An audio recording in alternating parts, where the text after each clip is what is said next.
भागलपुर के सुल्तानगंज खगड़िया बॉर्डर के बीच अगवानी गंगा घाट पर आधा दर्जन युवक युवती रील्स बनाने के दौरान गंगा नदी में डूब गए। हादसे के बाद एक युवक और एक युवती को स्थानीय लोगों की मदद से निकाला गया है। नदी से सुरक्षित निकली साक्षी कुमारी और युवक की स्थिति गंभीर है, जिसे स्थानीय लोगों की मदद से गोगरी रेफरल अस्पताल में भर्ती कराया गया है। वहीं अभी भी 4 युवक लापता है।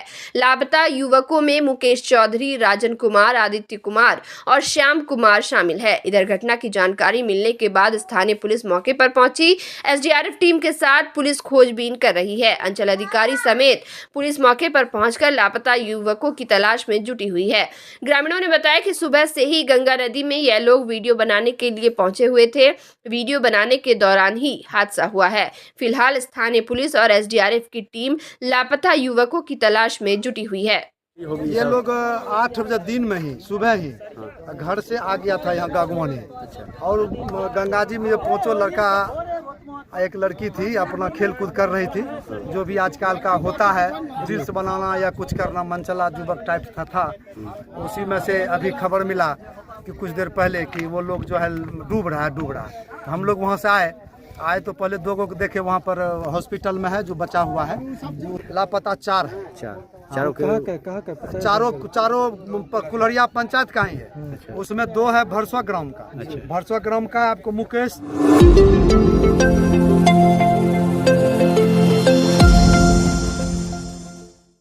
भागलपुर पुलिस की कार्यशैली से नाराज 2 भाई अपनी बहन के हत्यारे की गिरफ्तारी की मांग को लेकर भागलपुर डीआईजी विवेकानंद के कार्यालय पहुंचे और आवेदन देकर न्याय की गुहार लगाई। मृतक के भाई का कहना है कि उसकी बहन भागलपुर में रहकर कंपटीशन की तैयारी करती थी। इसी दौरान बाईपास थाना क्षेत्र के रहने वाले रजनीश कुमार दास से बहन को प्रेम हो गया और दोनों ने मंदिर में जाकर शादी रचा ली। जब रेनू ससुराल गई तो उसे पता चला कि रजनीश की पहले शादी हो चुकी है और उसके बच्चे भी हैं। वहीं रेनू कोर्ट में शादी कराने का दबाव बनाने लगी, जिस पर रजनीश ने कहा कि पहले तुम्हारे पिता दहेज में 2 लाख रुपए देंगे, उसके बाद ही कोर्ट में मैं शादी करूंगा, जिसको लेकर विवाद होना शुरू हुआ और रेनू को कमरे में बंद कर उसकी पिटाई भी की जाने लगी। भाइयों ने आरोप लगाया कि रेनू की गला दबाकर हत्या कर शव को नदी के पास गड्ढा खान कर दफन कर दिया गया था।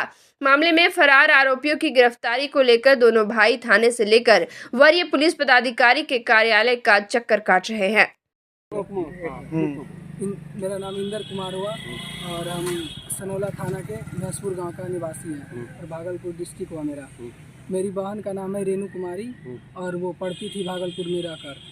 और एक रजनीश जो है, रजनीश कुमार दास जो है, जिसका घर है कारामपुर और थाना क्षेत्र आता है बाईपास थाना। और वो भागलपुर में मेरी दीदी पढ़ती थी और रजनीश कुमार से किसी तरह से उसे मतलब कि मेल मिलाप हुआ और मतलब कि एक दूसरे को जानने लगा और जानते जानते एक दूसरे से लव किया और लव किया। फिर उसके बाद एक दूसरे को मतलब कि ज़्यादा जान में आया और फिर रजनीश जो है ना, मेरी दीदी को हमेशा झांसा देने लगा कि तुमको बाहर भेजेंगे पढ़ने के लिए, दिल्ली भेजेंगे, तुम उससे शादी कर लो। और यही करके झांसा देकर जो है कुछ दिन पहले मतलब कि 28 अप्रैल को मर्डर हुआ, उससे पहले कुछ दिन 20 दिन पहले उसको झांसा देकर रजनीश बोला कि चलो मेरे घर पर जो है लव मैरिज, पहले शादी कर लिया हो। फिर बोला कि शादी किया। मेरी दीदी बोला कि चलिए कोर्ट मैरिज से शादी करेंगे। बोला कोर्ट मैरिज से शादी नहीं, तुम्हारा बाप अगर 2 लाख रुपया पैसा और बाइक देगा तभी हम जो है अति करेंगे, कोर्ट से शादी करेंगे। तो दीदी बोला कि पैसा तो नहीं है मेरे पास, लेकिन अभी ऐसे शादी कर लेते हैं। तो वो दोनों रजनीश बलजोबरी उससे शादी करवा लिया और घर पर लेकर गया। घर पर ले जाने के बाद मेरी दीदी वहाँ कुछ दिन रही और कुछ दिन रहने के बाद मेरी दीदी को पता चला कि रजनीश का पहले से शादीशुदा था और उसका बच्चा भी था। जब उसकी वाइफ वहाँ पर आई तो डेली मेरी दीदी को टॉर्चर करने लगा और मारने लगा। जब मेरी दीदी बोली कि हम नहीं रहेंगे ऐसे वैसे, तो बलजोबरी उसको घर में रूम में बंद करके रखा और मोबाइल फ़ोन भी ले लिया, सारा कुछ ले लिया, ना हम लोगों से बात करने दिया। और फिर धीरे धीरे ऐसे करके हुआ, कुछ दिन हुआ। उसके बाद जो है ना मेरी दीदी को उन लोगों ने मतलब गला दबाकर मार दिया जान से। उसमें रजनीश हुआ मेन, उसका पति रजनीश जो शादी कर गया था, उसकी पत्नी पूजा कुमारी थी और उसका बाप विजय दास और उसकी माता और उसका साथी सब था, रजनीश का साथी सब था। गांधी मर्डर हुआ और कुछ लोग वहाँ के आसपास के गौतम उसका भाई चचेरा और वहाँ की कुछ वाइफ सब मिलकर जो है उसका गला दबाकर मार दिया और मारकर 28 तारीख को मारा, मर्डर किया, दिन में ही मारा है। और मारकर जो है पास के पीछे, गांव के पीछे एक पोखर है, नदी, और वहाँ पे ले जाकर जो है उसको जोगिया नदी में ले जाकर दफन कर दिया। और दफन करना, छोटा सा मिट्टी खान कर गाड़ दिया, उसमें नमक दे दिया और साथ में तेजाब भी डाल दिया ताकि फेस पहचान में ना आए। तेजाब ऐसा डाला कि पूरा फेस पूरा काला हो गया था। तेजाब डाल दिया और उसको ऊपर से दफन कर दिया। और 2 दिन बाद पता चला, एक पकड़ाया गांधी मंडल, तब पता चला कि लाश यहाँ है, तो बताया और तब लाश को बरामद किया। हम लोग उसका अंतिम संस्कार किए।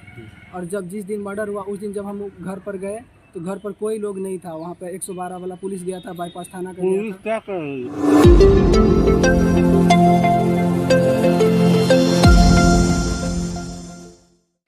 भागलपुर के ललमटिया थाना पुलिस ने गुप्त सूचना के आधार पर मोहनपुर से गांजा तस्कर को गिरफ्तार कर लिया है, जिसमें ललमटिया थाना अध्यक्ष राजीव रंजन ने बताया कि गुप्त सूचना के आधार पर छापेमारी करते हुए मोहनपुर से गांजा तस्कर को 115 ग्राम गांजे के साथ गिरफ्तार किया गया है। गांजा तस्कर की पहचान ललमटिया थाना क्षेत्र के मोहनपुर निवासी कन्हैया मंडल के रूप में हुई है। वहीं थाना अध्यक्ष राजीव रंजन ने बताया कि NDPS के तहत थाने में मामला दर्ज कर आरोपियों को न्यायिक हिरासत में जेल भेज दिया गया।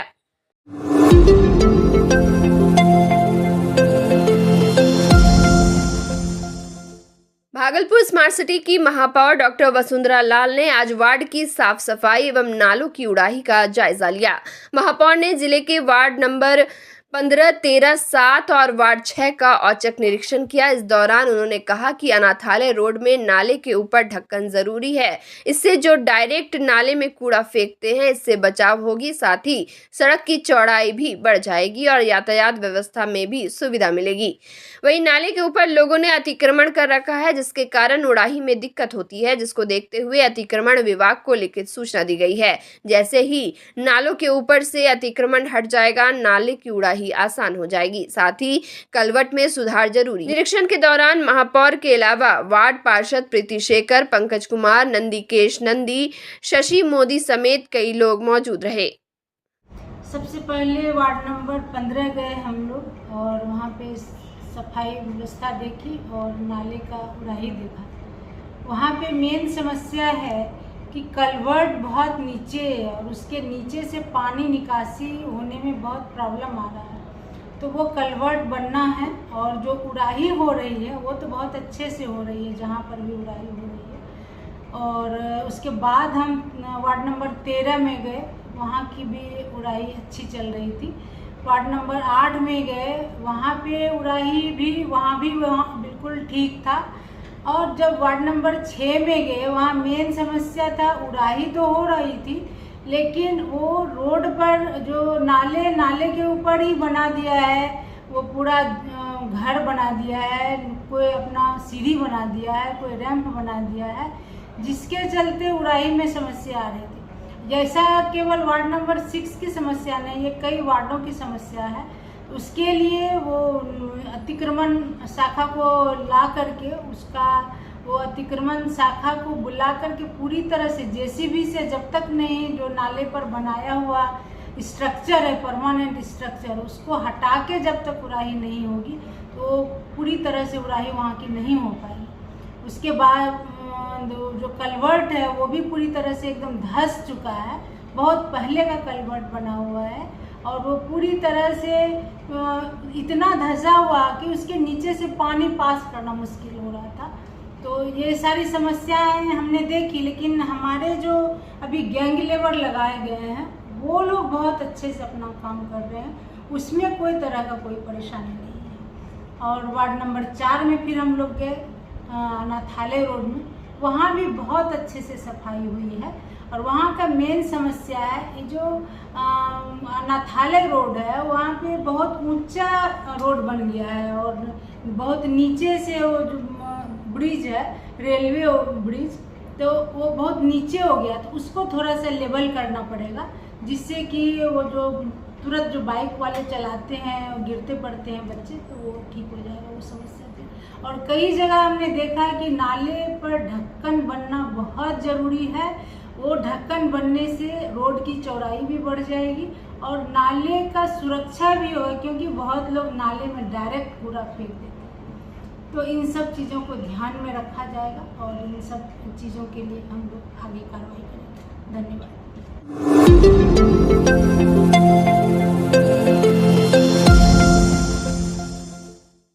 भागलपुर के नवगछिया पुलिस जिला अंतर्गत परबत्ता थाना क्षेत्र के विक्रमशिला पहुंच पथ पर गरैया वैभव होटल के सामने किराना दुकान संचालक झंडापुर शेख टोला निवासी मोहम्मद फारूक का क्षत विक्षत अवस्था में शव बरामद हुआ है।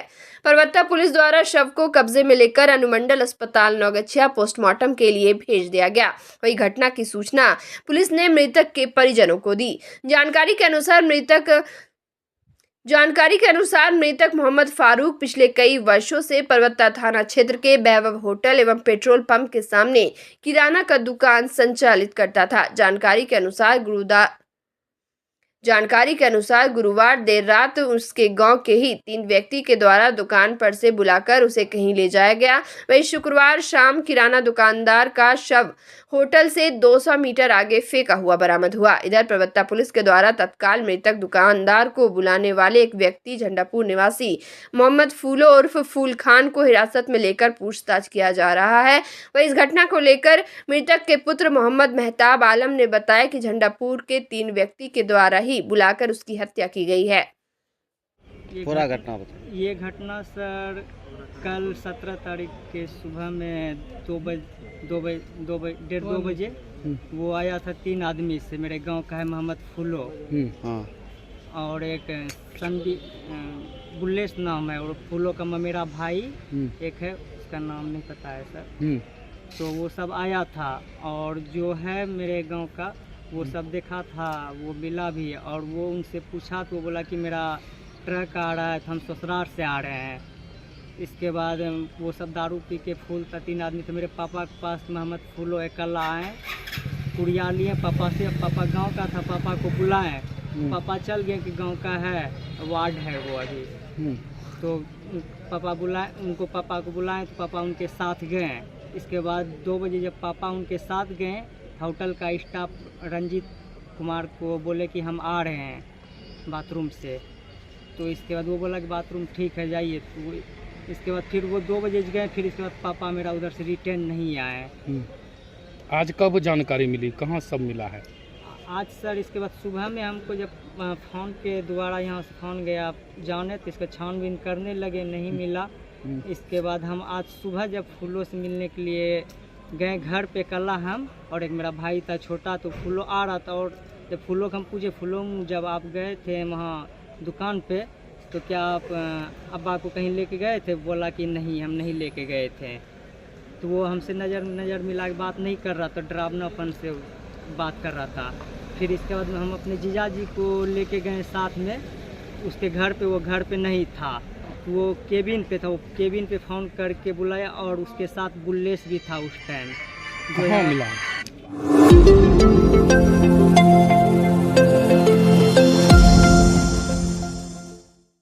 भागलपुर में कड़ी सुरक्षा के बीच जिला विधिक संघ के अधिवक्ताओं के 10 पदों पर चुनाव प्रारंभ हो गया है। इसमें 2791 अधिवक्ता अपने मत का प्रयोग करेंगे, जबकि 114 प्रत्याशियों का भाग्य का फैसला 19 मई को देखने को मिलेगा। वहीं एक और जिला विधिक संघ का चुनाव हो रहा था, तो दूसरी तरफ जिला विधिक संघ बचाव संघर्ष समिति द्वारा चुनाव में धांधली एवं वित्तीय अनियमितता को लेकर अधिवक्ता अजीत कुमार सोनू और कपिल देव कुमार आमरण अनशन पर बैठे हुए थे। दरअसल अधिवक्ता कपिल देव कुमार 3 दिन से आमरण अनशन पर हैं, जिसकी हालत गंभीर बताई जा रही है। उन्हें अस्पताल में भर्ती कराया गया। वहीं आमरण अनशन पर बैठे अधिवक्ताओं के सवालों पर चुनाव अधिकारी ने कहा कि अजीत कुमार सोनू अधिवक्ता नहीं है। अधिवक्ता अजीत कुमार सोनू का लाइसेंस रद्द हो गया है, जिसमें आमरण अनशन पर बैठने का कोई औचित्य नहीं है। कुल 10 पद पे चुनाव है, उसमें से टोटल प्रत्याशी 114 है। बूथ है 8, मतदाता 2791। चुनाव यह भगवान की कृपा से, अल्लाह का करम है कि सब लोगों का सहयोग मिलते हुए बिल्कुल शांतिपूर्ण जो है चुनाव हो रहा है। और अपना सब लोग जो अपने मत का प्रयोग कर रहे हैं और बड़ा खुशी खुशी अपना मत कर के आ रहे हैं, जा रहे हैं। सर, आपके चैनल के माध्यम से जानकारी दे दें कि हम लोग लगातार धरना प्रदर्शन पे हैं। कुछ चुनाव में भी अनियमितता है, जो मॉडल रूल के अनुसार एक तो चुनाव नहीं हो रहा है, जो इनके समर्थक में है वो वोटिंग कर रहे हैं। हम लोग गांधीवादी विचारधाराओं से जुड़े हुए हैं और उसी के अनुसार हम लोग सत्याग्रह आंदोलन आमरण अनशन पर हैं। हमारी मांग है, इन लोगों ने जो पहले से तय किया था टीक वाला, जो आज तक सील मोहर पे बात हो रही थी, उसी सील मोहर से हम लोगों ने कहा था चुनाव करवाइए। अनियमितता तो बहुत सारे हैं। इसके पूर्व भी संजय कुमार मोदी जी ने जो आरोप लगाया था वो सारा FIR सब है, सारा लिखित है। हमारी एक मांग नहीं है, सारी मांग आप देख सकते हैं। निर्वाचन पदाधिकारी इतना बता दे कि वो किस मॉडल रूल के तहत मतदान के लिए स्वस्तिक चिन्ह को बदले। बहुत सारी बातें हैं, सारी बातों को नहीं रख सकते। हमारे दोनों जो हैं देख रहे हैं अभी किस स्थिति में है। आमरण अनशन का मकसद था हम लोगों का कि वकील को सही जानकारी दे देना कि ये लोग पूर्वाग्रह से ग्रसित है, पहले से ही चिन्हित है। उन्हीं लोगों को ये लोग अपने अनुसार मॉडल रूल के अनुसार नहीं। जब हम लोग मॉडल रूल की बात करते हैं तो ये कहता है कि हम मॉडल रूल नहीं जानते, हमारा रूल होता है। जबकि सारा इलेक्शन जितना भी प्रक्रिया होता है या स्टेट बार काउंसिल के द्वारा इंस्ट्रक्शन दिया गया, उसी मॉडल रूल के तहत हम लोग फॉलो करते हैं और उसी के अनुसार होना चाहिए। यही हमारी मांग थी। विधिक संघ भागलपुर के प्रबंध कार्यकारिणी समिति का कितने लोग हैं इसमें, कितने प्रत्याशी हैं इसमें? अभी कुल 115 प्रत्याशी। किस किस पदों के लिए? अध्यक्ष, उपाध्यक्ष 3 पद, महासचिव 1 पद, कोषाध्यक्ष 1 पद, उसके बाद विजिलेंस, लाइब्रेरी, साधारण मेंबर, सीनियर मेंबर। ये कितने बजे तक चलेगी ये वोटिंग? 4:30 बजे। 4:30 तक है। और ये लेकिन 4:30 बजे तक जो मतदाता लाइन में रहेंगे आ जाएंगे। वोटिंग